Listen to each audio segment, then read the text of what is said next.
Cognizable and non cognizable offence কি হয় মেজিষ্ট্ৰেটে warrant issue কৰিলে কি অফেন্সৰ আণ্ডাৰত পৰে আৰু উইদাউট ৱাৰেণ্ট কেনেকৈ এৰেষ্ট হ'ব পাৰে চ' hey guys welcome to my channel the law studio before starting a video if you guys will think যে এইটো ভিডিও ইনফৰ্মেটিভ আছিল then like share and subscribe কৰাৰ লগতে বেল আইকনটো প্ৰেছ কৰি থ'ব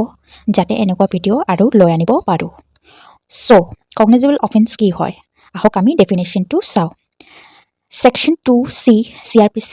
1973 কয় যে cognizable offense means an offense for which and cognizable case means a case in which a police officer may in accordance with the first schedule or under any other law for the time being in force arrest without warrant cognizable offense are usually serious in nature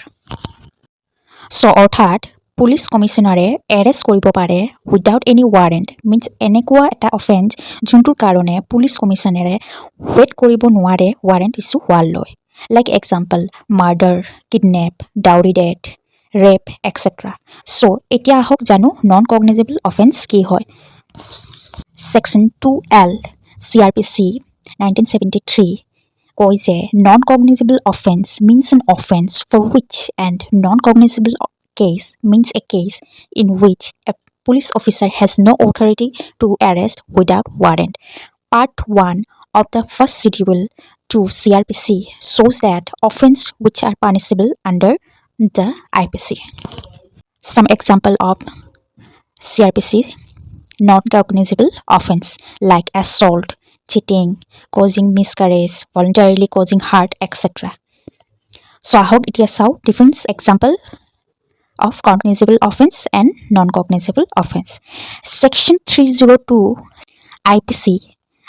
under this offense অপৰাধী without warrant arrest হ'ব পাৰে কাৰণ এইটো এনেকুৱা এটা offence যিটোৰ warrant issues হোৱালৈকে বহুত দেৰি হৈ যাব সেইকাৰণে আণ্ডাৰ দিছ অফেন্স পুলিচক পাৱাৰ দিছে যে ৱাৰেণ্ট ইছ্যুজ নোহোৱাকৈ এৰেষ্ট কৰে যাতে আনহাতে Section 298 কৈছে uttering words etc. which deliberately intend to wound the religious feelings of any person causing hurt means যিটো অফেন্সত সাউন্ড আছে শব্দ আছে ৱৰ্ডছ আছে আৰু যিটো কাৰোবাৰ মনত দুখ ইয়া যিটো ক'লে অপজিট মানুহজনৰ ৰিলিজিয়াছ পিয়ৰ ফিলিং হাৰ্ট হ'ব পাৰে সেইটোৰ কাৰণে IPC Section 298 অনুযায়ী নন কগনিজেবল অফেন্স বুলি কোৱা হৈছে নেক্সট আৰু এটা এক্সাম্পল চাওঁ আহক Section 296 IPC cognizable বুলি কৈছে চাওঁ meaning causing disturbance to an assembly engaged in religious worship means কোনোবা যদি কিবা religious assembly religious কামত একগোট হয় আৰু তাতে যদি কোনোবা এজনে কিবা ডিষ্টাৰ্বেন্স বিঘিনি ঘটাইছে তেতিয়া পুলিচ কমিশনাৰৰ পাৱাৰ আছে উইদাউট ৱাৰেণ্ট এৰেষ্ট কৰিব পাৰিব আৰু এইটো কগনিজেবল অফেন্স হয় বুলি IPC Section 296 কয় আনহাতে Section 312 causing miscarriage কোনোবা ব্যক্তি যদি মিছকাৰেজ কৰায়